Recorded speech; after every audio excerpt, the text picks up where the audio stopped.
inspirada por Dios, es útil para enseñar, corregir e instruir. Tu palabra que ahuyenta mis dudas y que trae luz en la noche oscura.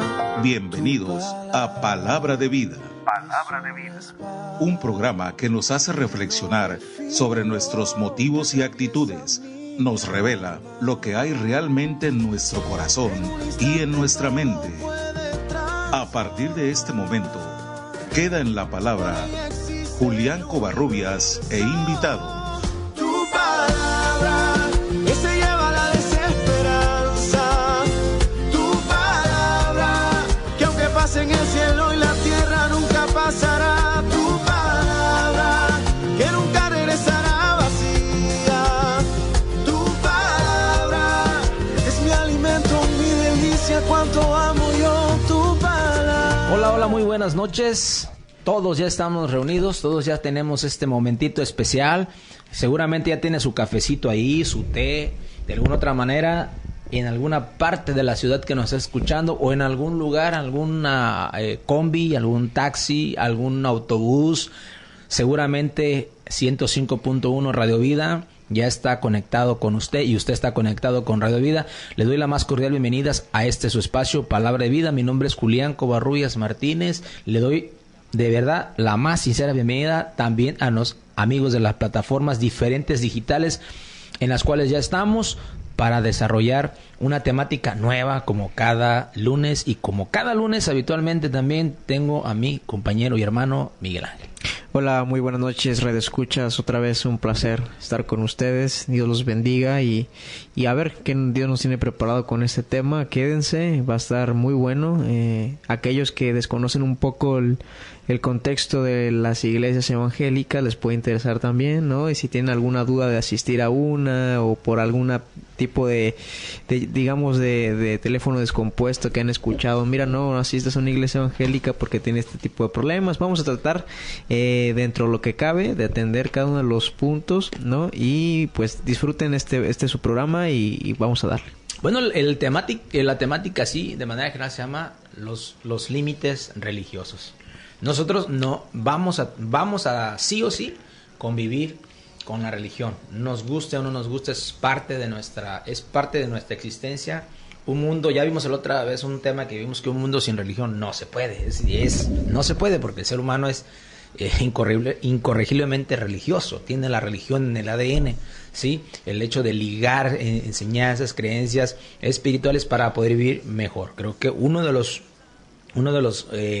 de las cuestiones de por qué muchos gobiernos, y yo digo que hasta ahorita cualquier gobierno, por muy radical que sea, sí permite la religión. Aún los musulmanes tienen su religión, o sea, es inherente el no vivir sin religión. Ahora, aquí la pregunta sería ¿hasta dónde la religión tiene los límites sobre la sociedad, sobre mi persona? Si yo me quiero adherir a una religión, me quiero adherir a un grupo, ¿qué nos marca la Biblia? ¿Qué nos marca el manual para saber en dónde termina como la obligación de lo que es un clero o un ministerio o un liderazgo, en donde también termina mis compromisos, vamos a hablar humanamente hablando, aunque sabemos que de manera cristiana nosotros como iglesia tenemos un concepto muy diferente de lo que es una iglesia, pero de manera estructural sabemos y dependemos de un lugar hasta dónde. Entonces esa va a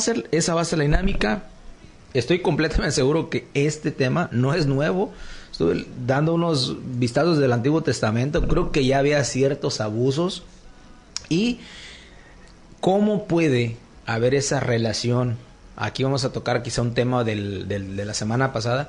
¿Cómo puede, verdad, tanto la política como la religión llevarse bien al punto de que nos marquen un margen? Y mire, ojo, quiero decir una cosa. Quiero decirle que si nosotros entendemos esta noche los principios bíblicos que vamos a presentar, yo creo que va a ser puede ser algo bueno para nuestro puerto, porque estamos hablando de una sanidad que se va a dar en el sentido de que no puedo decir, mira, yo no necesito de Dios, yo me desconecto completamente de los grupos, o me desconecto completamente porque o me pasó esto, o me hicieron aquello o lo otro, se sobrepasaron los límites, y cómo sanar esa parte y cómo integrarme de manera sana. Sí, bien comenta, ¿no? La religión es algo muy intrínseco de la antropología dentro del ser humano. Es algo que ha estado desde el día 1 de la humanidad y que todavía persiste, ¿no? Y ahí, como bien dice el hermano, es algo natural, es algo que el ser humano por su propia naturaleza desarrolla, ¿no? Y esto es yo creo que es un poco sencillo de poder comprender porque el ser humano accede a los medios religiosos, ¿no? La primera causa para mí es el hecho de poderle darle respuesta a preguntas que originalmente pues casi nadie las tiene, o por lo menos no en un sentido absoluto, ¿no? El hecho de decir dónde se surgen todas las cosas, cuál es el propósito, el sentido de las cosas. Entonces el ser humano fue construyendo a raíz de esas preguntas sin respuesta la religión, y por eso la religión siempre va a persistir, porque el ser humano es limitado. Ahora bien dice también en el hermano que la religión, a pesar de que puede ser una herramienta, un instrumento que capacita al ser humano hacia la trascendencia, en muchos de los casos no es así. Sucede sucede lo inverso, que es la autodestrucción del ser humano. Hemos visto y hemos padecido a lo largo de la historia de la humanidad muchas guerras religiosas, ¿no? La más próxima, yo creo, se puede ver muy claramente, aunque no sea algo muy explícito, en la guerra que se está suscitando en Ucrania, ¿no? Dos frentes, por ejemplo, aunque digamos esto muy pocos lo dicen, pero también tiene un trasfondo religioso, ¿no? El hecho de que hay un patriarca de Moscú que de alguna manera se desliga del patriarca de Constantinopla. Entonces hay dos visiones de la Iglesia Ortodoxa encontradas, ¿no? Enfrentadas.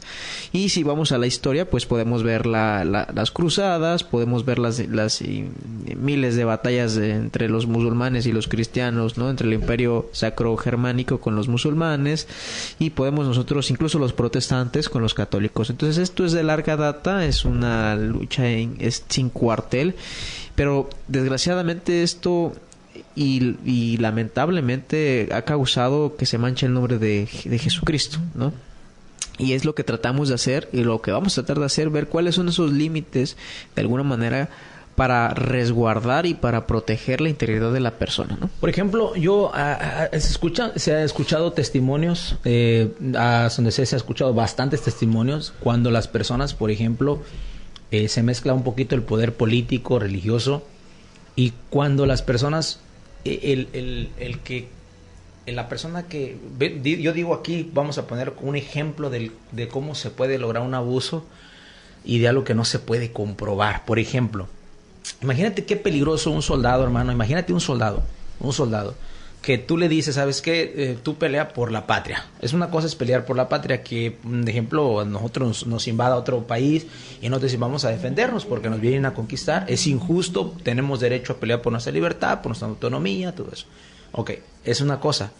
Pero imagínate el gobierno mezclado con ya los religiosos, y decirle, ¿sabes qué? Nosotros somos un ejército que representamos a Dios en la tierra. Ya es algo, es una connotación ya... Una motivación distinta. Y una motivación diferente, y que ya rompe un límite, ya. Un sesgo cognitivo en el ser humano, es decir, caray. Y la otra es, ¿sabes qué? Si tú te pones una bomba y te revientas en el nombre de nuestro Dios, vas a tener, no sé, muchas recompensas en la eternidad, ¿sí? Y yo veo, y es ahí el peligro de una religión. Estamos hablando de una religión. Sí, yo me atrevo a decir que el Islam ha hecho ese tipo de actividad en las personas, ¿me explico? Y entonces vemos una persona que está literalmente lavada del cerebro, o sea, literalmente está, porque no puedes comprobar eso. A ver, dime cómo Dios te lo dijo. Uh-huh. Ahí es como vamos a empezar nosotros a cancherear un poquito las cosas, decir, a ver, yo no puedo hacer caso de todo lo que me dicen, uh-huh, porque yo cómo estoy seguro que realmente Dios fue el que te dijo. Y yo creo que ahí viene en gran parte, y pongo este ejemplo extremo de a dónde pueden llegar a suscitar los abusos cuando la religión rebasa los límites sobre los feligreses o sobre las personas. El ejemplo que pone de los musulmanes lo podemos ampliar geográficamente con la lucha interna del propio Islam. Chiitas versus suníes, ¿no? Estos son dos frentes desde el punto de vista... Okay. Y qué bueno aclarar eso, porque hasta donde yo sé, creo que es un grupo, los que hacen eso es un grupo extremo radical, los chiitas, y está otro grupo que es menos...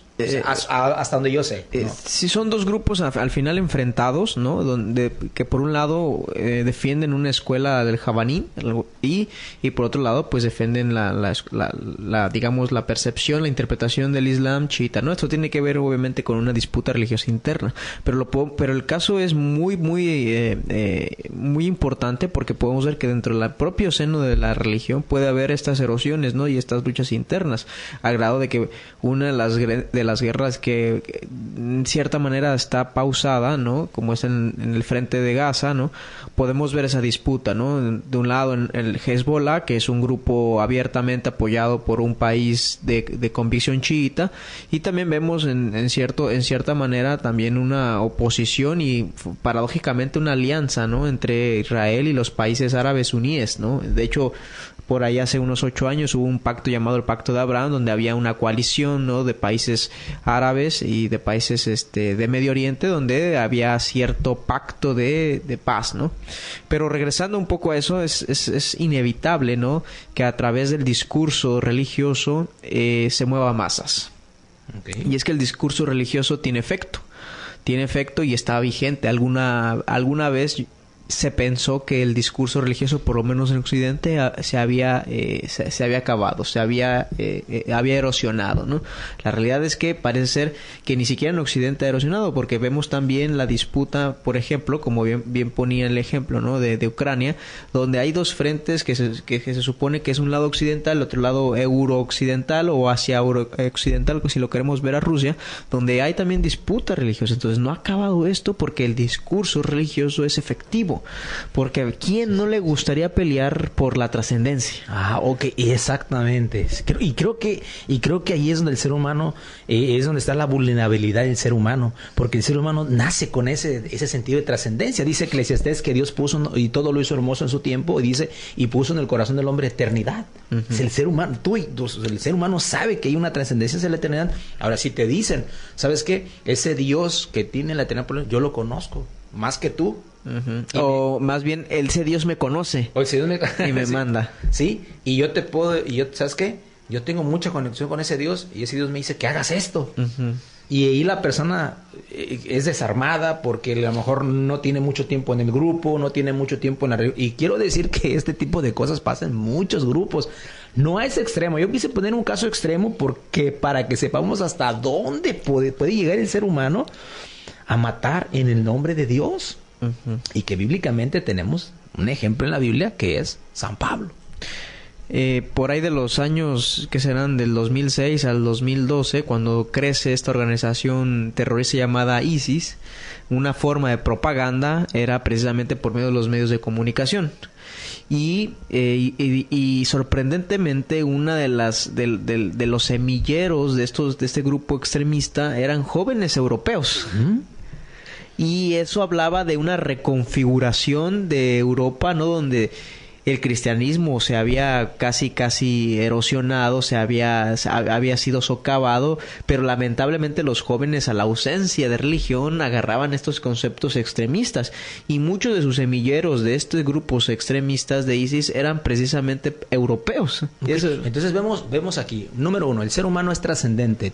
El tema de esta noche es el siguiente. Yo quiero atraparlo esta noche, que no se desconecte con nosotros. El tema es, y seguramente tú perteneces a alguna iglesia, ¿sí? El tema se llama los límites de la religión. Podríamos llamarle los límites sanos de la religión.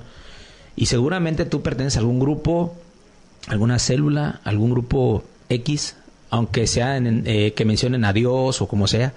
Pero bíblicamente hoy queremos ver que sí tiene límites, que Dios no deja que los grupos o los servidores hagan lo que quieran, cuando quieran y a la hora que quieran. Dios sí puso reguladores. Y vamos a ver también a nuestro Señor Jesucristo corrigiendo en ese entonces a la religión más prominente en esos que eran los fariseos. Me sirvo de dar un texto bíblico. Ok. Aquí el primer texto bíblico que yo tengo está en el libro de Mateo capítulo 23. ¿Sí? Mateo 23, 4 al 12. ¿Sí? Y vamos a ver Jesús, nuestro Señor Jesucristo, Mateo 23, 4 al 12. Cito, dice así. ¿Por qué atan? Aquí viene, es un discurso un poco largo acerca de cómo los religiosos hacían a trabajar a los demás sin ellos hacerlo. Dice, así que todo lo que os digan que guardéis, guardadlo y haced más, no hagáis conforme a sus obras, porque dicen y no hacen, porque atan cargas pesadas y difíciles de llevar y las ponen sobre los hombros de los hombres, pero ellos ni con un dedo quieren moverlas. Es un discurso de Jesús a los fariseos. Antes hacen todas sus obras para ser vistos de los hombres, pues ensanchan sus filacterias y extienden sus flecos de sus manos y aman los primeros asientos en las cenas y en las primeras sillas y en las sinagogas y las salutaciones en las plazas y que los hombres los llamen rabí, rabí. Pero vosotros no queréis que os llamen rabí, porque uno es vuestro maestro, el Cristo, y todos vosotros sois hermanos. Y no llaméis Padre a nadie en la tierra, porque uno es vuestro Padre, el que está en los cielos. Ni seáis llamados maestros, porque uno es vuestro maestro, el Cristo. Y el que es mayor de vosotros sea vuestro siervo. Y el que se enaltece será humillado, y el que se humilla será enaltecido. Bueno, aquí viene sigue hablando más, pero yo creo que como introducción, para que ya Cristo aquí está poniendo ciertos límites, ya está diciendo no, los puestos dentro de la iglesia cristiana evangélica no es para adulación, no es para que unos no hagan nada, no es para que no, todos tenemos que servir, todos tenemos que trabajar y debemos y Jesús obviamente después gente puede decir, oye, pero más adelante dice que él instituyó maestros. Yo creo que aquí lo que Jesús está tratando de decir es que no nos estemos mirando como más. ¿Me explico? Por encima. Sí, porque allí es donde empieza el problema. Cuando tú ves a una persona más que tú, por ejemplo, un ejemplo, hermano, si a mí viene una persona y me dice, oye, pastor, yo quiero que ores por mí. Ok, yo le digo, yo puedo orar por ti, pero yo tengo que decirle a esa persona, tú puedes orar por ti mismo. O sea, no ya se quitaron las castas medianas, ya la oración de un pastor es igual que la de un feligrés. ¿Estamos de acuerdo? ¿No? Sí. Okay. Entonces, lo que usted está diciendo aquí es, ya no es como en la antigüedad. En la antigüedad sí era vital el sacerdote como un medio para llegar al Padre. Eso sí está en el Antiguo Testamento. Pero cuando viene Cristo, rompe la casta sacerdotal y se rompe el velo del templo de arriba abajo. Hay una entrada entre el lugar santo y el lugar santísimo para decirnos a nosotros que nosotros como hombres podemos entrar a la presencia del Padre en el nombre de Cristo a la hora que nosotros tengamos esa necesidad. Sí, de hecho cuando surge o cuando digamos cuando Jesucristo se encarna en la historia, lo que produce es precisamente romper con el sistema de la interpretación absoluta del fariseísmo. Por eso en ese versículo cuando él dice no le llamen a nadie en rabí, esto no quiere decir que no haya maestros. Lo que trata de decir el verso es que el maestro que interpreta la palabra de Dios, porque el mismo Jesús es el verbo, tiene solamente la autoridad y tiene él solo la capacidad de podernos transmitir vívidamente al Padre. Entonces le desplaza ese carácter, como dice el hermano, ese carácter singular de mediación, ¿no? O sea, ni siquiera en la cuestión tanto del santuario, del templo, del tabernáculo, ¿no? Donde sabíamos que el sumo sacerdote entraba, ¿no?, a la presencia y de alguna manera era el que se posicionaba en medio del pueblo y de Dios. Jesús en el cielo hace esa labor. Ahora, lo que tratamos aquí de poder vislumbrar es precisamente el hecho de que hay gente que se coloca en esa posición. En esa posición que ya ha sido desplazada por Jesús, que ya ha sido consumida en Jesús. Porque Jesús es el gran rabí, el gran maestro. Él es el que nos transmite a Dios tal como es. Él es el que nos transmite la misericordia, la gracia, o sea, el mensaje de Dios. Entonces es inevitable, ¿no? Sí, mira, aquí nos está poniendo un refuerzo el hermano. 1 Juan 2:27 dice, pero la unción, aquí, y este término, ay, cómo ha sido trillado en las iglesias, ungido. El ungido, bueno, ya todos somos ungidos en esta época, ya no es así. Y entonces, miren, hermanos, yo creo que muchos de los abusos que pasan en la iglesia es por la ignorancia. Es porque el feligrés también no abre su Biblia, no estudia. Ya no hay esas castas sacerdotales, ya no hay eso de que el ungido... En el Antiguo Testamento sí había que el Espíritu Santo bajaba sobre una persona y le daba una capacidad a esa persona. Y tenemos ejemplos muy contados. Pero también la Biblia lo dice. Y después, derramaré de mi Espíritu, dice, sobre toda carne. Entonces ya no hay una excepción. Entonces, si es verdad, sí es cierto, hay gente que de repente tiene quizá el tiempo más para meterse de lleno a la obra. Eso es verdad. Nosotros pastores nos podemos meter más de tiempo lleno porque estamos dedicados completamente, no hacemos un trabajo secular, como bien se dice, pero eso no me hace ni más santo, solamente me hace un poquito más comprometido por cierto llamado. Pero mi oración vale igual que tu oración, que la oración del primero que va llegando a la iglesia. Y la Biblia aquí en 1 Juan 2:27 dice, pero la unción que vosotros recibisteis de él permanece en vosotros. Y dice, y no tenéis necesidad que nadie os enseñe, así como la unción misma os enseña todas las cosas y es verdadera y no es mentira. Según ella os ha enseñado, permaneced en él. Y esta es la clave. Esta es permanecer en Cristo. Ahora, es bien importante esto también, tener una enseñanza de equilibrio aquí. Esto no quiere decir, como hace rato decía el hermano, y yo te lo comentaba, porque sería una contradicción que Cristo diga, no llaméis a nadie maestro. Bueno, el apóstol Pablo tenía hijos espirituales. Él les llamaba hijos a algunos, entonces algunos le llamaban a apóstol. Lo que no es desplazar ese lugar que solamente a Jesús le corresponde, ¿sí? Entonces, de una manera ordenada el Señor pone, dice, apóstoles, profetas, maestros, y ahí está, es la iglesia del Señor, ordenada por Él. Pero no por el hecho de estar ahí, es más que un feligrés. Es un llamado, es un servicio más que va a dar la persona. Sí, ya no hay dones, digamos, reservados para cierta gente. Exacto. En específico. Como el profeta en el Antiguo Testamento. De hecho, podremos situar una distinción, sí, jerárquica, pero que tenía un propósito dentro del Nuevo Testamento. Tenía un propósito inmediato. Me refiero a los apóstoles. Los apóstoles en ese colegiado que son únicos en su esencia, ¿no? ¿Por qué? Porque tuvieron la enseñanza directa de nuestro Señor, ¿no? Eso es uno de los grandes requisitos que tiene que tener o que tuvo que tener necesariamente un apóstol, ¿no? Pero después de ahí, con la enseñanza apostólica, porque a ver, cuando nosotros nos referimos a la enseñanza apostólica, lo que estamos diciendo es lo que contiene o lo que está en nuestras Biblias, en nuestro Nuevo Testamento. O sea, ya todo está explicado. La fe cristiana ya está todo dicho. Aquí lo único, digamos, la única labor, la única cosa que debemos hacer es creerla y obedecerla. Pero ya está todo dicho. Ahora, lamentablemente, por esta visión muchas veces distorsionada del Antiguo Testamento, hay ciertos movimientos evangélicos que quieren revertir este depósito de la fe que está en las Escrituras, que es: voy a traer del Antiguo Testamento cierta enseñanza para poderla reconstruir digamos a la época de la gracia, si lo queremos ver así. Y el punto que puso el hermano es muy utilizado, que es la cuestión de la unción. Cuando sabemos que nosotros somos ungidos. De hecho, Cristo significa ungido.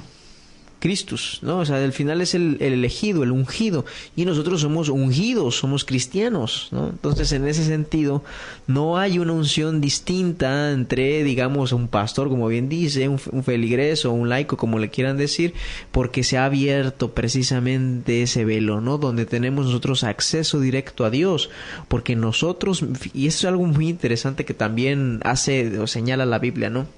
De que Jesús, ¿con quiénes va? Con las personas directamente y de manera personal. Lo podemos ver dentro del ministerio de Jesucristo, que no es a través de un tribunal, a través de un colegiado, sino a través del trato personal. Desde que llama a una persona, desde que llama a Zaqueo, etcétera. Tenemos muchos ejemplos de eso. Entonces, es porque Dios se ha acercado ahora de manera personal, y como bien dice el verso que coloca el hermano, es para que aquellos que fueron ungidos, que recibieron el Espíritu Santo, el mismo Espíritu Santo les enseña, ¿no? Claro, y definitivamente, por eso yo quise empezar con este ejemplo extremo, porque es real. Y miren, cuando una persona ingiere en tu mente y tú bajas tu guardia. Cuando tú no tienes ese conocimiento, pues bajas la guardia hasta un buen discurso. Vamos, valga la redundancia. Yo me he puesto... En internet usted busque algunos discursos de Hitler. ¿Con qué capacidad hablaba ese hombre? La capacidad oratoria que tenía. Pero yo creo que era más la debilidad de los que lo escuchaban que lo que hablaba. Porque si tú analizas sus discursos, pues eran discursos que yo no los aceptaría cabalmente en mis 5 sentidos. Ay, que me estás invitando a algo que no está bien. ¿Sí me explico? Y sin ningún motivo y sin ninguna razón. ¿Y a razón de qué? Pues ya que decía él que había como un concepto mesiánico en él. Las personas lo miraban como un ser humano normal. Llegaban a pensar que era una persona de otro mundo. Algo así. Yo llegué a escuchar que él iba hasta vivir, convenció a personas que iba a vivir como 1000 años, como un reinado. Y los convenció. Y no convenció a gentes de trabajos humildes como albañiles, no. Doctores, médicos, gente muy preparada. Sí, de hecho, pues por eso autodenominaba su gobierno el Tercer Reich. Es decir, una tercera época dorada de la Alemania, ¿no? De la Alemania germana. Fíjate, y entonces, pero ahí vemos también que una de las debilidades de las personas, aunque tengan estudios, es la trascendencia. Yo quiero estar con el que va a ganar, yo quiero estar con el que está para la eternidad. Y bueno, pues aquí meto un bocadito rápido. Pues lo único que pasa con eso es Jesucristo. No hay nadie más que tenga el poder de trascendencia como lo tuvo nuestro Señor Jesucristo. Sin embargo, te aseguro que gente que conocía un poco de la Escritura siguió su rollo de este hombre, el hombre Hitler. Entonces sí tenemos en la historia personas que sí se puede manipular a las personas, que sí se puede manipular con la religión y la religión rebasar límites. Entonces aquí yo creo que al menos yo puedo ver 2 cosas aquí, así como de inicio. Uno, ¿qué podemos decirle, hermano, a las personas que nos escuchan y decirles bíblicamente cuál es como ese límite, verdad? La otra es cómo yo identificar cuando alguien está queriendo sobrepasar los límites sobre mi persona. Porque ojo aquí, imagínate, yo tengo 3 hijos, una esposa. Si a mí viene un falso maestro y me convence, sí, no solamente voy yo, a mi esposa, va a mis hijos, va a mi familia completa.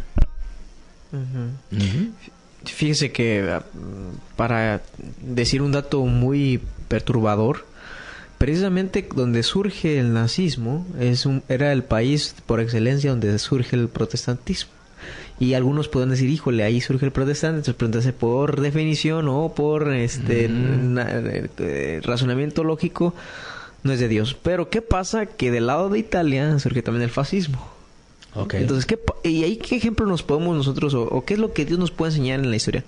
Que las grandes cúpulas de las religiones o las confesiones de fe pueden ser vulnerables también, ¿eh? Claro. Nadie está exento, por más que sean jerarcas, por más que tengan un grado, digamos, eclesiástico alto. Sí, cierto. Entonces, eso nos deja una enseñanza, ¿no? De que todos somos vulnerables a eso. Ahora, yo antes de eso, yo sí quisiera poder plantearnos quién es el hombre. Porque para mí es de suma importancia poder reconocer quién es el hombre. Y al momento de que uno entienda quién es el hombre, uno podrá ver los límites que se pueden que se pueden blindar alrededor de ese hombre, ¿no? Y yo creo que en un momento más voy a poner el caso, el versículo de Génesis, porque creo que es un punto de partida para que nosotros comprendamos dónde la religión ya no puede tocar. Claro. Había un teólogo neerlandés que se llamaba Abraham Kuyper. Él fundó un partido que llegó al poder por ahí del siglo XIX. Se llama el Partido Antirrevolucionario. Él creó toda una metodología, una filosofía cristiana llamada la soberanía de las esferas, que básicamente habla de que todo tiene su soberanía, o sea, su cierta autoridad, ¿no? Dios así ha creado las cosas, es decir, el gobierno tiene una autoridad, el papá de la casa tiene otra autoridad, la propia persona de manera individual tiene una autoridad. Entonces es muy interesante porque recoge su enseñanza a partir de la Escritura y dice, precisamente para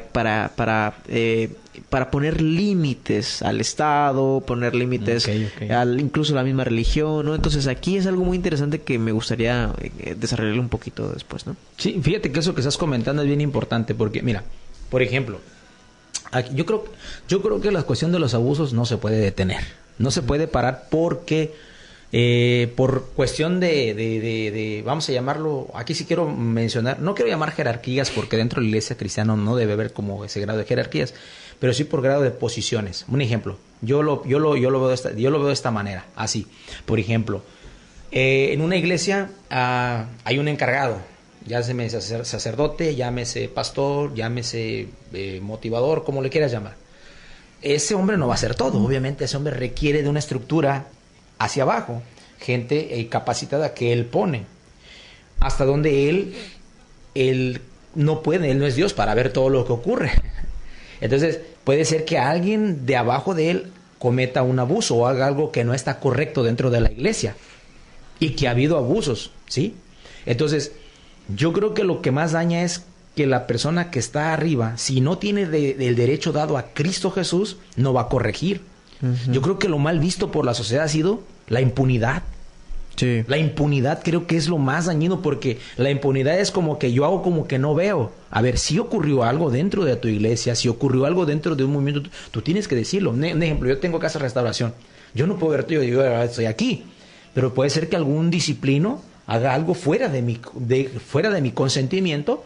Lo malo es que yo no haga nada. Yo tengo que juntar las partes. Si una persona me dice, oye, ¿sabes qué? Hermano o director, fulano de tal, creo que abusó. O sea, yo ya me había calmado y me empujó o X. A ver, ven para acá, hay testigos y hacer algo. ¿Y sabes qué? Te vas y punto. No estás apto para dirigir a personas. Tú eres una persona que vas a abusar a futuro. Si abusas ahorita, vas a abusar más. Hermano, el que es fiel en lo poco, en lo mucho va a ser fiel. El que es infiel en lo poco, en lo mucho va a ser infiel. Yo creo que uno de los problemas es la impunidad religiosa. Porque estamos hablando del tema de los límites de la religión. ¿Hasta dónde está la persona? ¿Me explico? Y ya vimos estas dos partes. La parte de los feligreses, que los feligreses tienen que leer sus Biblias y conocer la Escritura y conocer lo que Cristo vino a hacer, una obra en Él. Y no volverlo a hacer como una persona del Antiguo Testamento, como que es que si yo ocupo la oración de mi pastor y yo no hago nada sin mi pastor. A ver, ¿hasta dónde puede tu pastor ayudarte, humanamente hablando? ¿Hasta dónde dependes? Y hasta dónde dependes de él realmente. Pero tu salvación es personal. Tu salvación es personal y yo creo que aquí sí nos hace falta un poquito de educación teológica. El hecho de conocer las Escrituras. Y como bien decías hace un poquito, hermano, hay personas que agarran del Antiguo Testamento, ¿sí? Agarran y dicen, miren, acá nos dice que ustedes tienen que portar de esta manera porque si no, Jehová no le agrada esto, Jehová, bueno, es que estamos hablando del Antiguo Testamento. Y el que no quiera entender esto es porque no quiere. Pero la Biblia habla de dos pactos. La Biblia habla del antiguo pacto y habla del nuevo pacto. Y este pacto es el de Jesucristo. Nosotros tenemos que poner mucha atención, nosotros en las cartas paulinas. Porque Pablo fue encargado para poner orden dentro de las iglesias gentiles. Y yo creo que hay suficiente material para que nos hagamos listos y sepamos ir a una iglesia, saber hasta dónde estoy, hasta dónde me corresponde a mí como feligrés aportar en la iglesia, cómo hacerlo de manera técnica. Hay una frase que una vez la leí en un libro y decía así: la fe sin ciencia es fanatismo. Uh-huh. La fe sin ciencia es fanatismo. Entonces, se ocupa la fe, qué bueno, pero ocupa la ciencia. Si no tengo ciencia, yo al rato el pastor me va a decir, oye, ¿sabes qué, hermano? Te vi un ángel anterior de tu espalda cuando te fuiste a la iglesia. Uh-huh. ¿Sí? Y ahí empieza, no, el pastor ve ángeles. ¿Sí? ¿A dónde puede llegar si no? No, y el problema es si el pastor lo cree. Ese es el problema, ¿me explico? Y entonces ahí viene y ahí ya no hay límites. Por eso hay un canon. La Biblia nos da un canon limitado para decirnos, ya no hay interpretación privada. Si a alguien se le revela algo de manera privada, la Biblia lo rechaza, dice que no está correcto. Y creo que ahí es donde es la grieta donde se meten los abusos. Porque entonces yo te puedo decir, Dios me dijo que me des tu casa. Órale. Me habló y sentía la Trinidad en mi espalda y Dios me dijo, y suena bien bonito, ¿verdad? Y hay gente que se puede ser vulnerable y hay gente que sí lo ha hecho, ¿eh? Déjenme decir. Yo siempre he creído que la alta teología es una teología que tiene una dirección muy concreta, que es lo práctico. En Génesis yo puedo percibir que Dios crea al ser humano de forma constitutiva. Por un lado hay una cuestión material, uh-huh, el polvo, ¿no?, que recoge el Señor, y por otro está su aliento, que es la introducción de la animación, o sea, del darle vida a ese polvo. Entonces tenemos dos, digamos así, ¿no? El ser humano está constituido por una parte espiritual y por una parte material. Yo donde pondría entonces bajo ese prisma bíblico, yo puedo hacer una construcción teológica a partir de eso y decir, porque Dios dijo que era bueno, tanto lo material como el espiritual, ahora tengo que saber qué es eso material. Ya sabemos que lo material pues es nuestro cuerpo, ¿no? Ahora lo espiritual, ¿qué es? ¿Qué es lo que nos hace distinto? Dos cosas bien importantes, hermano: la voluntad y la inteligencia. Yo a partir de ahí ya hice una construcción de una antropología teológica. Yo a partir de ahí ya puedo distinguir un poco hasta qué límites puede llegar una iglesia. Cuando a mí me violenten mi corporalidad, ¿no? Es decir, que me quieran tocar, ¿no? Se suena un poco grotesco, pero es una realidad. Cuando alguien me pegue o cuando alguien me invite a tratar de yo mismo, digamos, hay una palabra para esto, ¿no? Autoflagelarse. Y por el otro lado también cuando la iglesia me invite a que abandone mi inteligencia. Claro. O por el otro lado, cuando me secuestran mi voluntad, que me dicen, oye, no puedes hacer esto porque yo te lo ordeno, ¿no? O direccionan tu voluntad. Hay un tipo de coerción hacia tu voluntad. Sí, no quiero que se me vaya esta palabra. Ya no quiero que... Yo voy a pensar por ti. Pensar y decidir por ti, podemos decirlo. Ya no quiero que yo voy a pensar por ti, yo voy a decidir por ti. Yo soy tu magisterio, tú nada más... sujétate y obedece y seguro con eso ya eres salvo y no te preocupes, yo hago todo por ti. Prácticamente eso es violentar al ser humano, porque ni Dios hace eso. Así es. Bueno, aquí ya sin querer te dio un bombacito por ahí para el magisterio católico, que el magisterio católico tiene esa connotación. En el ámbito religioso sí, porque de alguna manera tú no tienes la capacidad de interpretar al nivel del magisterio, o sea, no tienes la accesibilidad a Dios como lo tiene el magisterio. Porque el magisterio tiene características que tú no tienes. Así es. Como que es infalible. Es infalible porque tiene una sucesión apostólica. Hay un lugar digamos, de preferencia por parte de Dios. Ok, fíjate, hermano, ahorita que mencionas eso. Bueno, quiero ir a otro texto porque Jesús no le gustan los abusos a nuestro Señor Jesucristo. No le gustan, me explico. Este está en el libro de Juan, capítulo 2. Y dice, y cito de la siguiente manera, dice así: y halló en el templo a los que vendían bueyes, ovejas y palomas, y a los cambistas allí sentados, y haciendo azote de cuerdas echó fuera del templo a todos, y las ovejas y los bueyes, y esparció las monedas de los cambistas y volcó las mesas, y dijo a los que vendían palomas: quitad de aquí esto, y no hagáis de la casa de mi padre casa de mercado. Entonces se acordaron sus discípulos que está escrito: el celo de tu casa me consume. Y bueno, ahí los judíos respondieron, le dijeron: ¿con qué señal nos muestras para que haces esto? Respondió, bueno, ahí dice: destruir el templo. Bueno, pero aquí yo quiero enfocarme a los primeros versos.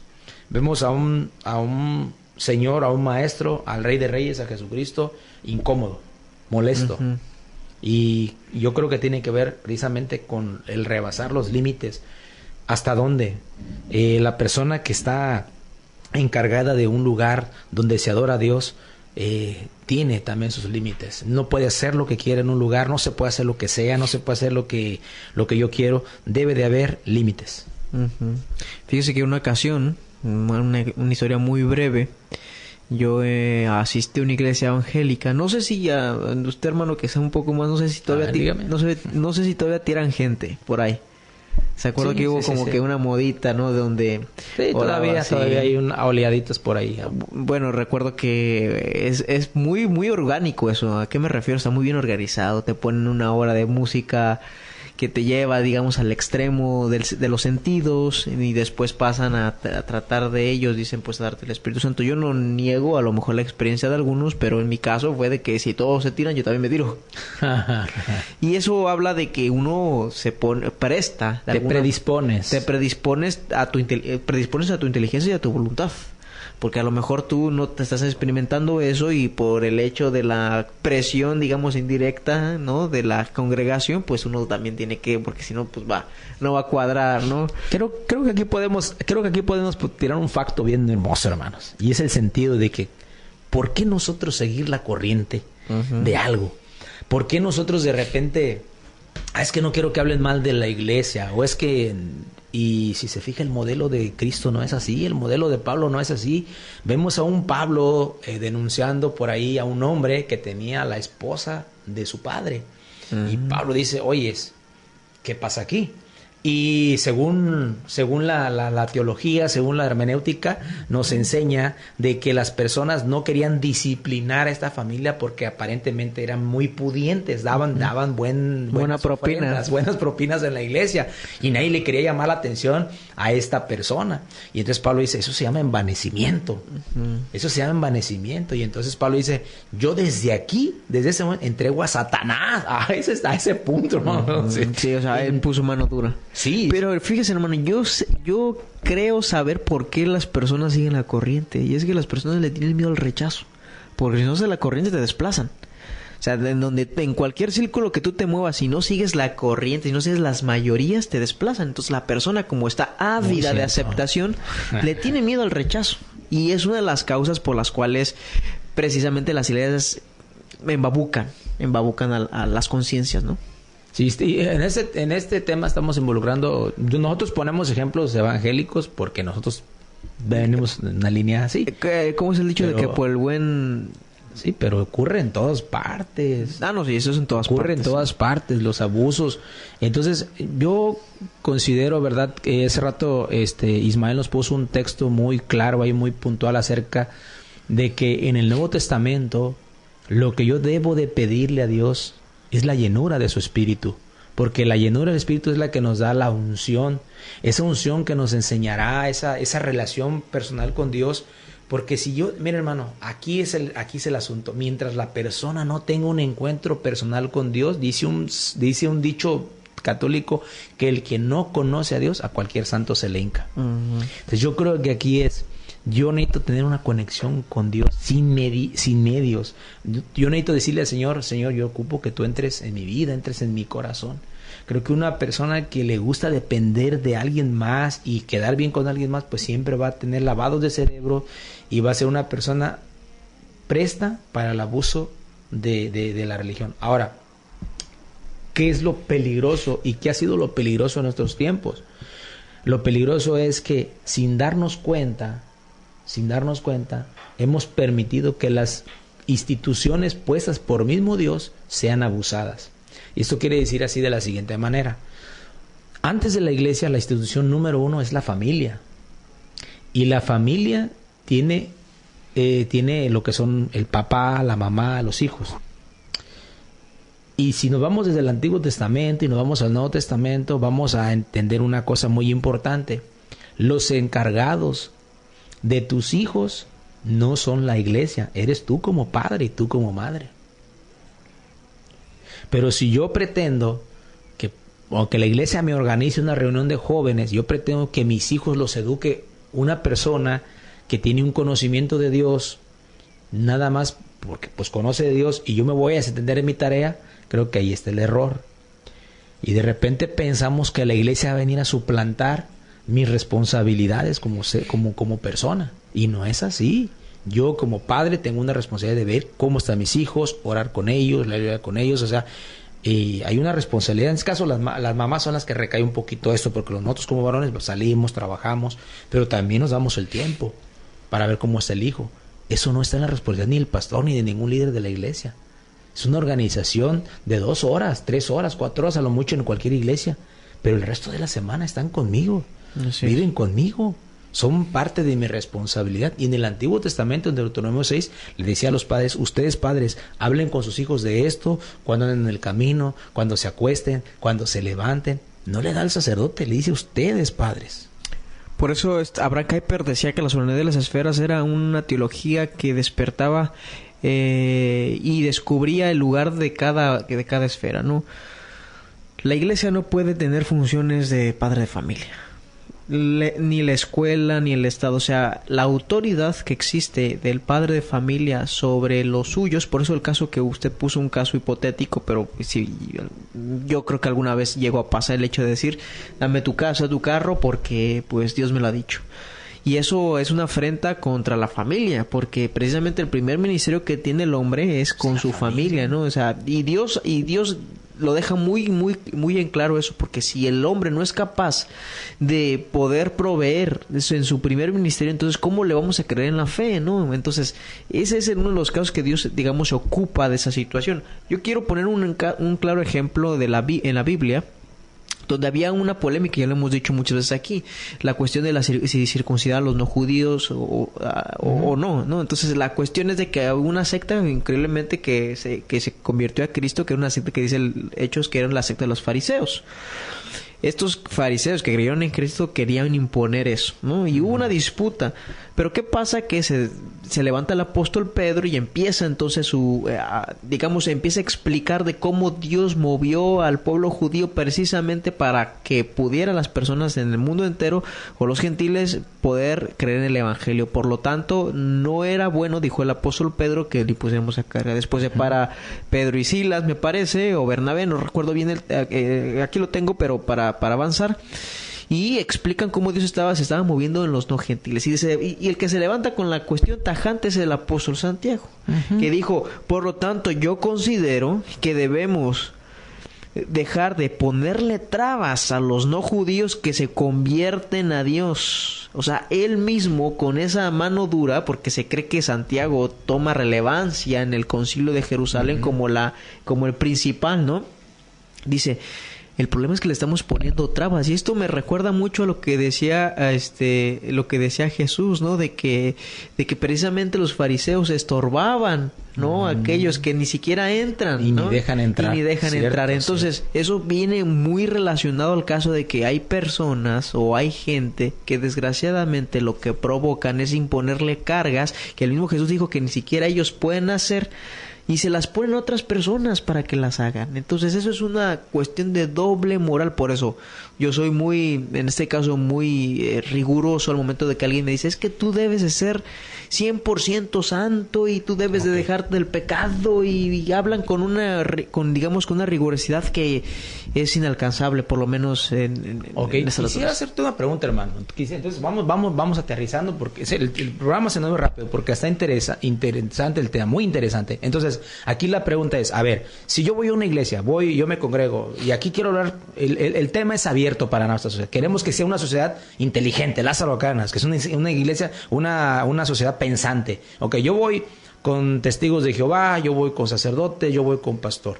Ok, ¿hasta dónde puede infringir la sociedad donde yo me adherí porque mi mamá, por tradición, o porque me convencieron, o por lo que sea, pero hasta dónde puede infundir en mi vida personal, en mi economía y en mis emociones la religión?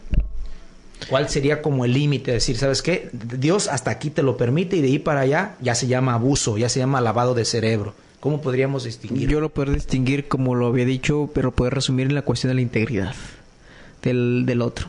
Si violentas la integridad, es decir, como había dicho, a su cuerpo, a su voluntad y a su inteligencia, ahí es el límite, ¿no?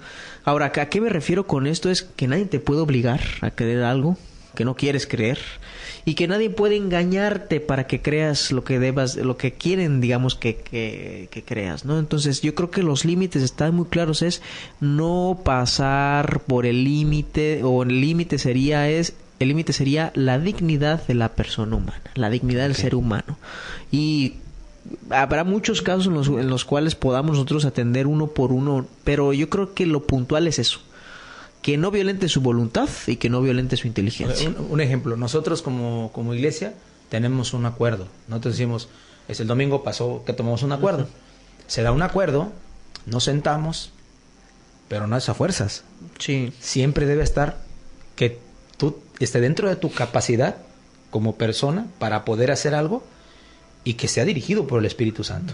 Uh-huh. Yo creo que cuando nosotros nos dicen por ahí, a veces te das un balazo en la cabeza, cuando ya dices comentarios como que no es que no se pueden equivocar, esta es la iglesia de Dios. A ver, la iglesia de Dios en la Biblia tuvo muchas equivocaciones. Uh-huh. Jesús nunca dijo, mi iglesia no se va a equivocar. Tenemos 7 iglesias exhortadas en el Apocalipsis, exhortaciones muy fuertes. Ahora, la naturaleza de la iglesia es santa, esa nunca va a cambiar, porque Dios es el cuerpo del Señor. Pero las personas sí se pueden equivocar, y eso no me debe hacer tampoco alejarme de Dios. ¿Sí? Voy a poner otro caso. A ver. Y esto a lo mejor va a herir algunas sensibilidades. Porque incluso yo podría verme en unos que serán unos 5 años anterior así. Pero en la propia lectura de la escritura he entendido que no es la forma por ciertas cosas. Y es cuando uno predica a Jesucristo y que mueve las conciencias, las voluntades por el miedo. ¿A qué me refiero con esto? Que si no te conviertes, te vas al infierno. Y a ver, aquí digo, es un tema muy espinoso, es un tema es un tema muy espinoso porque muchos lo hacen y digamos, muchos lo hicieron y lo siguen haciendo. ¿A qué voy con esto? Claro está que Jesús dice que las personas que no se arrepienten y que no creen en el Evangelio se van al infierno. Pero hay que entender a quién estaba dirigido eso. Estaba dirigido a su pueblo, al pueblo escogido de Dios, al que conocía la ley. Algo bien curioso, hermano, y esto es también lo que usted habla sobre tratar de comprender la Escritura, es que Pablo, para evangelizar a los gentiles, no usó esos métodos, ¿no? Muy cierto. ¿Por qué? Porque el contexto en el que se movió el apóstol Pablo era distinto. O sea, hay que entender entonces que cuando nosotros vamos a predicar y queremos, porque muchos usan esta persuasión, ¿no? O esta retórica para persuadir a las personas y a través del miedo quererles meter a Jesucristo. Yo siempre he visto eso mal porque llevas a una persona a Jesucristo por miedo y no lo llevas por la persona de Jesús. Entonces, cuando esa persona cuando esa persona deje de tener miedo al infierno, ya no va a querer a Jesucristo. Ahora, lo importante aquí, hermano, es ser como Jesucristo y ser como, en este caso, como sus apóstoles, poder leer a las personas. Nosotros a veces podemos poner unas cuestiones muy universales, decir la dignidad, pero hay cuestiones particulares que a lo mejor nosotros pudiéramos verlo mal. A ver, en mi caso, yo una vez tardé como 1 año estudiando con los testigos de Jehová. Iban a mi casa, llegó un punto donde me llama una hermana, ¿no?, de los testigos de Jehová y me dice, mira, si no vas a acceder, recuerda que era el Armagedón. Ay. Si no, porque del Armagedón. No, es que como no asistí al templo, nomás venían a darme lecturas bíblicas, cursos bíblicos. Yo nunca accedí al templo, entonces era una forma de presionarme. Y yo luego lo capté, dije, no, es que aquí no va. O sea, uno debe de ver de que si nosotros nos acercamos a Dios, debe ser por voluntad. Hay un texto que dice, donde está el Espíritu de Dios hay libertad. O sea, que lo buscara Ismael y lo pusiéramos, porque precisamente el Evangelio es eso. Mira, el Evangelio te viene y te pone las cosas claras delante de ti. Y te pone a ti en tu voluntad, sin ninguna presión, ninguna coerción, te dice, elígelo. O sea, tú tienes que elegirlo porque tú quieres ser bendecido por Dios, porque tú entiendes, a ver, yo entiendo que hay un Dios que dice que de tal manera me amó, que envió a su unigénito para que todo el que le cree no se pierda, mas tenga vida eterna. Que la Biblia dice que Dios no me envió a condenar a su Hijo para condenarme, sino para salvarme. Señor, yo quiero ser salvo, ¿sí? Ahora, ¿cuándo sientes la necesidad de ser salvo? Pues cuando estás perdido. Probablemente esta noche tú digas, no, yo estoy bien, tengo mi religión, Pero aquí queremos hablar de algo real, que ha ocurrido. Hace rato que estabas diciendo que los fariseos, de alguna otra manera, querían como tomar el control sobre los gentiles, diciendo, si no se circuncidan, si ustedes no hacen eso, no pueden ser salvos. Mire, aquí vemos nuevamente cómo el religioso quiere tomar dominio. Entonces quiere decir que esto siempre va a estar latente. En todas las épocas, que hasta que venga Cristo, va a haber gente que siempre va a querer tomar el control. Ahora, con eso no quiero decir que a lo mejor esas personas lo hagan con esa capacidad de decir, voy a controlar para... no. Incluso las mismas personas que lo hacen pueden hacerlo inconscientemente. Claro, sí, definitivamente, porque ellos ven la bandera de su religión como esta es la única, no hay otra, fuera de mi religión no hay salvación, y que no son capaces de decir o hacer con tal. Y muchas veces me gustan los testimonios de personas que dicen, ¿saben qué? Yo leí la Biblia y me di cuenta que no estábamos bien. Y fíjese, eso es algo bueno, porque la palabra de Dios tiene esa capacidad de meterse en tu conciencia, dice de partirte hasta los pensamientos. Entonces cuando ella llega, cuando la Escritura, por eso decía hace rato, son 2 cosas las que fomentan, ¿verdad?, los abusos religiosos. Una es ¿verdad? Y la gente que tiene esta capacidad incluso de mentir y hacer esto, y la otra, la gente que no lee, la gente que no quiere conocer a Jesús por sí mismo de manera personal y lo quiere conocer a través de terceros o cuartas personas. Vale, hermano, quiere. Bueno, ya quiero yo hablar tantito. A ver. Mira, lo que no hay que perder de vista es de que se hizo un juicio al hombre Adán. Entonces, muchas de las cosas que estamos hablando están en la mente de Adán.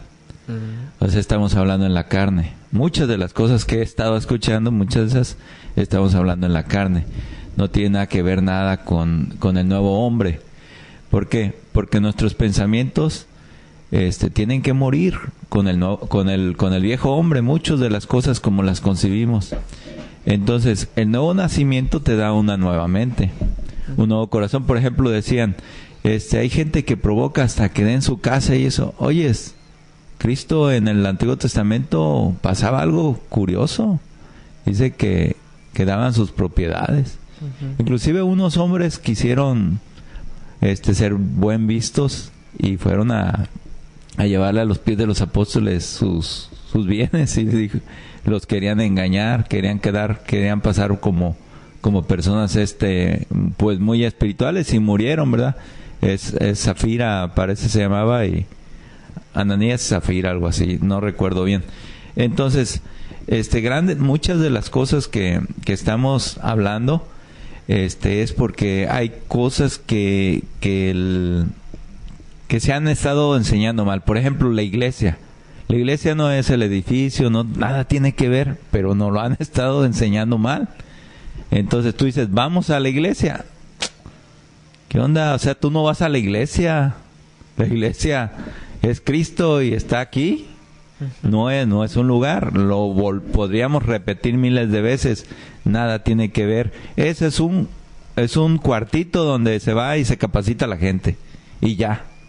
Así de seco es, ¿verdad? Entonces, yo creo que por eso Jesucristo dice, si Él no edifica la casa, en vano le estamos haciendo, como que construimos, si no Él edifica. Entonces, también dejamos de lado lo que es el 100% de la gracia. ¿Ah? El 100% de la gracia quiere decir que el ser humano no participa con Jesús para nada. Porque en el momento que participemos tantito, pues deja de ser gracia. Entonces, hay cosas muy interesantes en lo que tiene que ver con los apóstoles, cómo se iba construyendo y cómo el apóstol veía que a veces les gustaba seguir las reglas y le decía, bueno, pues van de nuevo para atrás. Por ejemplo, en Cristo ya no hay reglas ni hay ley. Hay otras cosas. La ley del Espíritu. Exactamente, hay otro tipo de cuestiones que pues son mucho más trascendentales. Entonces, muchas de las iglesias, hablando de las congregaciones, pues les interesa mucho meterse en la vida de las personas y empiezan a manipular cómo deben de comportarse, que si usa velo, que si uno usa velo, que si usa manga larga, que si no, que si habla en lenguas o si no, que si ya recibió el Espíritu Santo o no, que si cree en la Trinidad o cree en la unicidad, y se la puede llevar.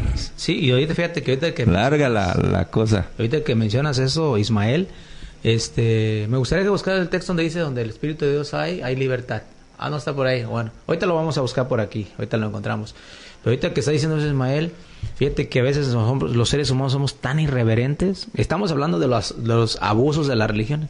Pero a veces somos tan irreverentes que nos propasamos hasta querer ser como Dios.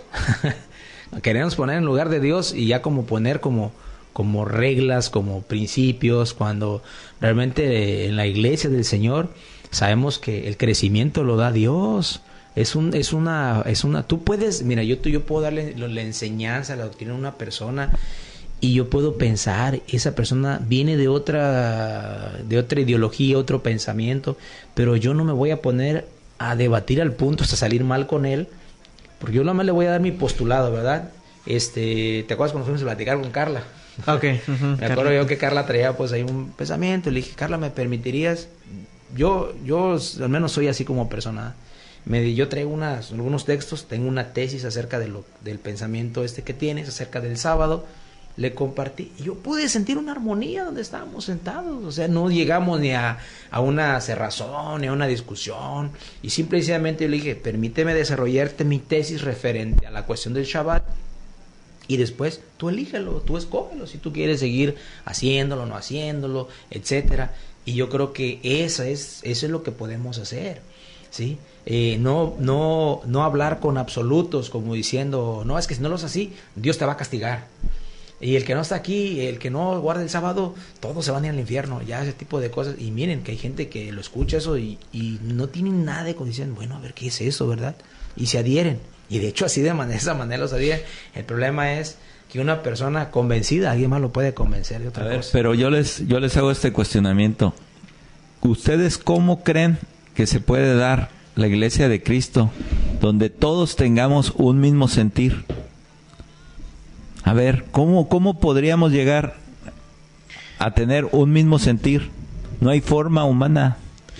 Yo creo primero entender que hay que diferenciar qué es un mismo sentir. Porque ciertamente un mismo sentir no es que no haya discrepancias. Las tuvo, por ejemplo, el apóstol Pablo con Bernabé. Hubo discrepancias y eso no quiere decir que no hayan tenido el mismo sentir. Lo que yo entiendo desde la propia escritura de que el mismo sentir es que tengamos una misma fe en una misma persona. Y que nuestra confianza total esté en esa persona. Y ese es un mismo sentir, es un mismo pensar. No es la homogeneidad doctrinal incluso, ¿eh? Sí, porque claro, muchos pueden pensar eso también y no lo es así. No lo es. Porque incluso aquellos que están o que creen que piensan lo mismo, a veces ni lo creen lo mismo, ¿no? Aunque tengan, digamos, las doctrinas ahí plasmadas de manera explícita. Porque la conciencia humana no somos robots, al final de cuentas nosotros a veces nuestras interpretaciones fallan. Es que Dios nunca nos quita la diversidad. Es que aquí yo creo que radica el milagro poderoso de Dios. ¿Cómo es posible? Yo lo he visto y yo lo he disfrutado. Yo tengo amigos pentecostales, tengo amigos presbiterianos, tengo amigos, me explico, que me llevo de maravilla con ellos, que podemos platicar de las diferencias y tenemos el mismo sentir. Yo no necesito que él haga lo que yo hago.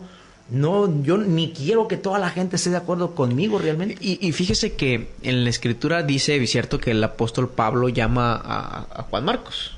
Pero nunca se ve, o sea, ya nunca se vio esa complicidad entre Pablo y Bernabé. Claro. Porque yo creo que al final de cuentas ellos tenían dos formas de ver muy distintas de cómo evangelizar a los gentiles, sí, ¿no? Y eso nunca dio pie para que el apóstol Pablo hablase mal de Bernabé o Bernabé del apóstol Pablo. Simplemente hay dos visiones que Dios quiere llevar y que ambas se conectan al final del túnel en Jesucristo. Sí, hay una parte en Filipenses de Pablo cuando está Síntique y Evodia, que tenían un conflicto. Síntique y Evodia eran dos hermanas, al parecer tenían una buena comunión.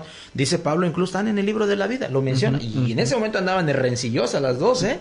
Tenían problemas carnales muy fuertes. Tensiones. Y Pablo le dice al pastor, hey, siéntalas, platica con ellas que militaron con nosotros, ellos que están así junto con fulano y mengano, dice, ayúdales, ¿sí? Y entonces Pablo nos dice todo lo que es bueno, todo lo que es puro, todo lo que es de buen testimonio, en esto pensad. Y es la cuestión del pensamiento. Cristo debe reinar el pensamiento.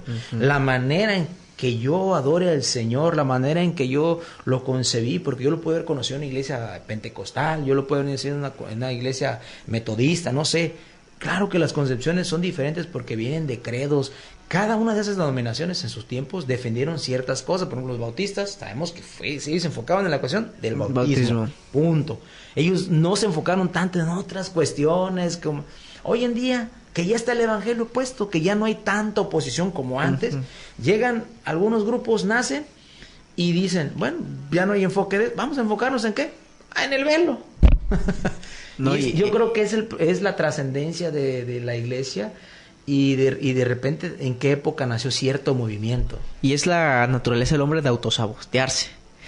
Porque lo puedo ver, por ejemplo, en estos grupos cristianos judaizantes, ¿no? Que otra vez vuelven a lo que en el primer siglo se discutió. O sea, sí, la observancia de la ley se puede hacer de manera, tampoco no es para prohibir, que caeríamos en lo mismo, pero ya no es una imposición hacia los gentiles. En primera tenemos que ser muy inteligentes acerca de dónde está la guerra. La guerra no es contra carne ni sangre. O sea, no es contra los grupos que se ponen velo o no se ponen velo. Si nosotros creemos que eso está mal y que tenemos que, eso nada tiene que ver, estamos perdidos. O sea, realmente en nuestra guerra o nuestro combate es con el viejo hombre. Es ahí. Y nos vamos a santificar cuando Cristo sea más en nosotros y menos de nosotros. Ahí nos estamos santificando. Entonces, es que mira, yo lo que considero, y creo que el abuso es cuando las personas, ¿en dónde se da el abuso? El abuso no se da incluso en que yo como cristiano le diga a los hermanos el domingo: hermanas, tráiganse un velo. Yo creo que ahí no es el abuso. Yo pongo una sugerencia: hermanos, encontré un texto que dice esto, un ejemplo, y pongo ese ejemplo, y ya lo doy.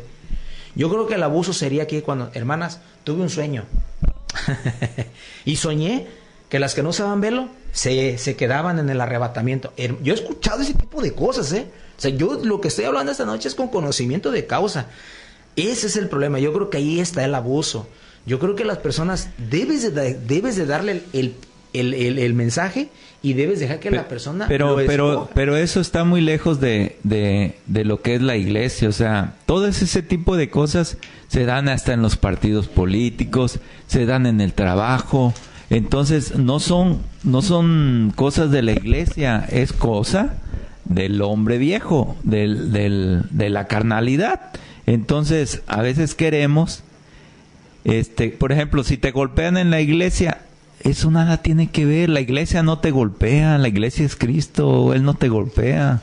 Entonces le estamos llamando algo que no es iglesia. Por ejemplo, un pastor abusivo, ese no es pastor. O sea, entendamos eso. O sea, son quienes se disfrazan. Entonces, si nosotros todavía creemos que hay castas o que hay gente más santa en la iglesia que tú y eso, ahí hay un problema de la carne muy fuerte, porque no le estamos dando lugar al que edifica la casa, que es Jesús, el que es maestro, el que es el pastor. Es pastor sobre pastor.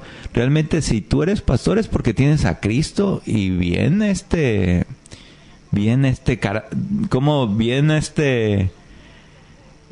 profundizado en tu vida. O sea, se tiene que ver. Yo estoy de acuerdo.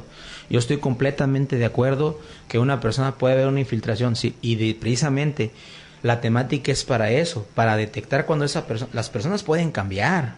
El ser humano, yo puedo cambiar. Yo tengo que estar regulado y la regulación te la da la palabra de Dios.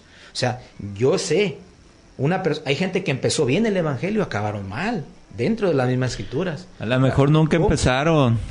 No, bueno, pero son una realidad. Tenemos que navegar están allí y no podemos decir, bueno, eso como si nada no ocurrió. No, sí ocurrió y ha ocurrido. Y de hecho, dentro de la historia de la humanidad, tanto así que se llegó a cobrar por la salvación. Esos son abusos. Y eso se da, por ejemplo, inclusive en los cuerpos judiciales, o sea, donde sea se da, pero ese es el hombre caído. Yo creo que aquí, con lo que hemos estado comentando, ya puedo... fíjense, esto es muy interesante el diálogo, porque te ayuda a desarrollar a lo mejor lo que no tenías contemplado. Pero si algo podemos, o por lo menos yo algo puedo sacar de esto, una conclusión de lo que hemos estado hablando, cuáles son los límites que tiene la iglesia hacia el creyente. Yo creo que por lo que hemos estado hablando es cuando le agregas a la salvación algo más que la fe. O sea, al final, cuando tú le agregas algo a la fe en Jesucristo, creo que ya empieza el abuso. Definitivamente, porque la propia escritura nos ha estado llevando a la imposición, a la coerción, a la manipulación, y conectando con la cuestión de la trascendencia de la eternidad, podemos concluir entonces que el punto donde la iglesia puede manipular y cuál es digamos al feligreso, al creyente, y cuál sería su límite, pues es el hecho de no imponer para la salvación aquello que solamente Dios exige, que es exclusivamente la fe en Jesús. Y creo que ahí yo podría sacar esa conclusión. Yo porque sí, también ya estamos llegando ya al final. Yo quisiera, mi conclusión es la siguiente, o mi manera de pensar es la siguiente. Mira, aquí la escritura dice así, 3:17 de Corintios dice, porque el Señor es el Espíritu, y donde está el Espíritu del Señor, allá hay libertad. ¿Sí? Entonces yo concreto de que el Señor a nadie nunca jamás ha obligado, creo que el Señor nunca ha violentado al ser humano como para que haga o piense. Llegó el Señor, le habló a Noé, le dijo: Noé, ha hallado gracia delante de ti, haz esto para que te salves tú y tu familia. ¿Me explico? Yo no veo un Noé obligado, veo un Noé que cree por fe y ejecuta y hace la obra. Asimismo veo en el caso de Abraham, etcétera. Entonces yo veo un Dios que nos da esa libertad. O sea, no hay un Dios que nos obligue, que nos apriete, que nos haga como una coerción. Claro, la vida por sí misma nos va a mandar ciertas pruebas, es una. Y la otra es que nosotros tenemos que aprender a conocer la Escritura para conocer, como yo como creyente, hasta dónde estoy pues como facultado también para dar. ¿Sí me explico? Es como el ciudadano común. El ciudadano común a veces, ¿por qué cae en corrupción? Porque a veces ni conoce la ley y el ciudadano dice: no, pues yo hice esto, y le dicen, y no ni ocupaba de ser pagado, era gratis ese trámite. Y otra cosa que tenemos que saber es que a la gente que le hablamos de Cristo tiene que entender que todo es diferente. Fíjense, si te pegan una mejilla, pones la otra. Otra cosa, Cristo es inofendible. O sea, Cristo es inofendible. Imagínense cuando iba cargando la cruz del Calvario, que alguien le hubiera gritado: ¡Ey, tramposo! Y él se hubiera volteado: ¡Ay, me dijo tramposo! Él es inofendible. Entonces, la gente que dice que lo golpearon en la iglesia, que esto y lo otro, tiene un problema muy, muy fuerte, porque hay mucha carne y hay poco Cristo en él, y debería de preocuparse. Entonces, como Cristo es inofendible, tenemos que entender que el justo paga por el injusto. Y si tú eres cristiano, acostúmbrate a pagar tú por el injusto, porque si tú no haces eso, entonces ¿qué cristiano eres? No eres cristiano. Entonces yo sé que muchos van a venir y abusar de ti, aparentemente, pero una cosa, Cristo es inofendible. Entonces, partiendo de eso, si te duele tu carnita, necesitas menos carne y más Cristo. Sí, no sé. Ese es por una parte, pues tú debes de alimentar tu parte espiritual. Bíblicamente, orar con el Señor, estar conectado con Él. Y yo estoy completamente seguro que si una persona hace eso, va a detectar a un falso maestro, va a detectar a alguien que venga a quererle poner presión o coerción, porque no, a veces no ocupa una coerción. Existe lo que se llama la violencia no nada más física, existe lo que se llama la violencia mental. Tú puedes violentar a una persona, me explico.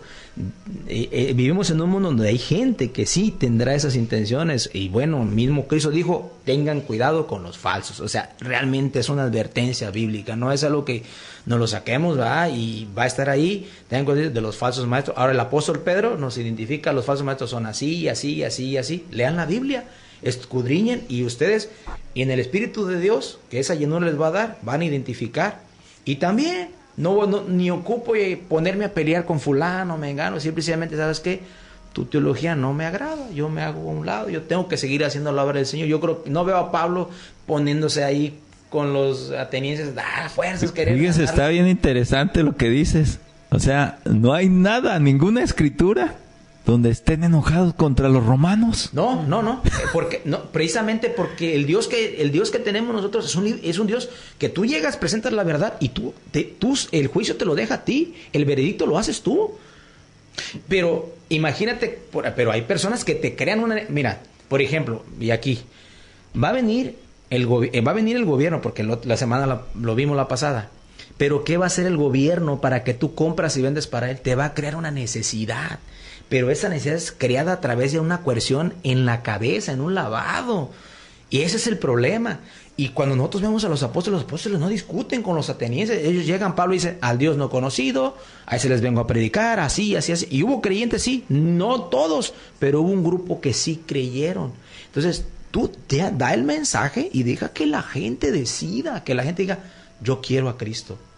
Sin andarles hablando de que como mencioné hace rato, meterle el miedo del infierno, otras cosas, no. Háblales del Cristo, que el Cristo de la gloria. Pero ahí te va. Entonces tenemos que definir qué evangelio hemos creído. Porque yo no puedo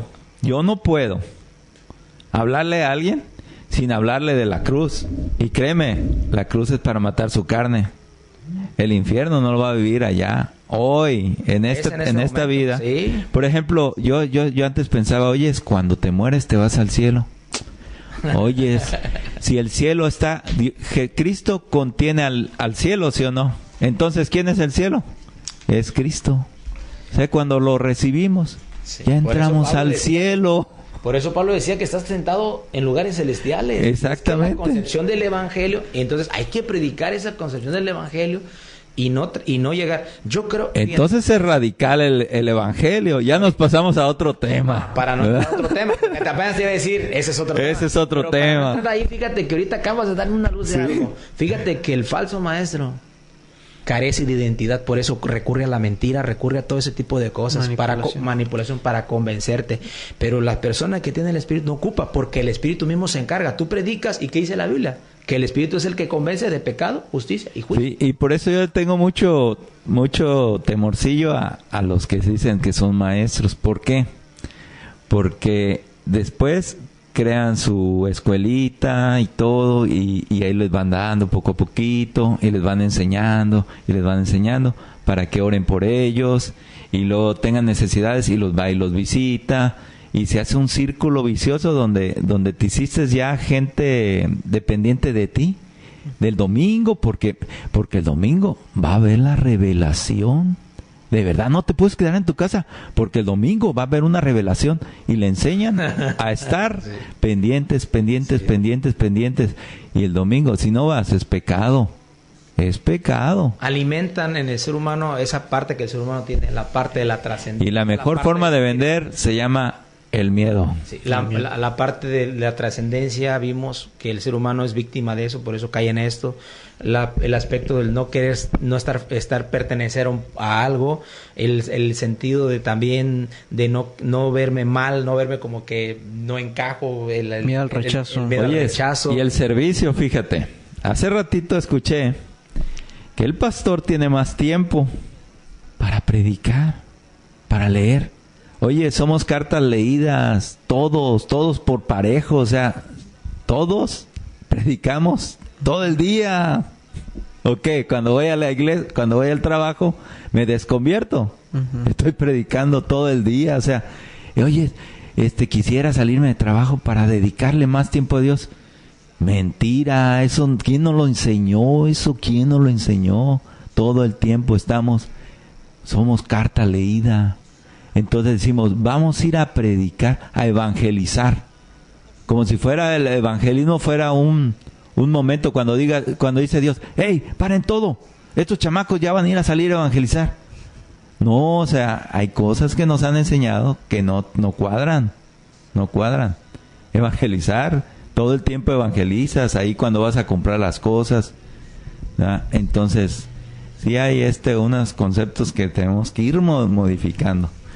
Llegamos a las 9:30. Hermano, comentario final.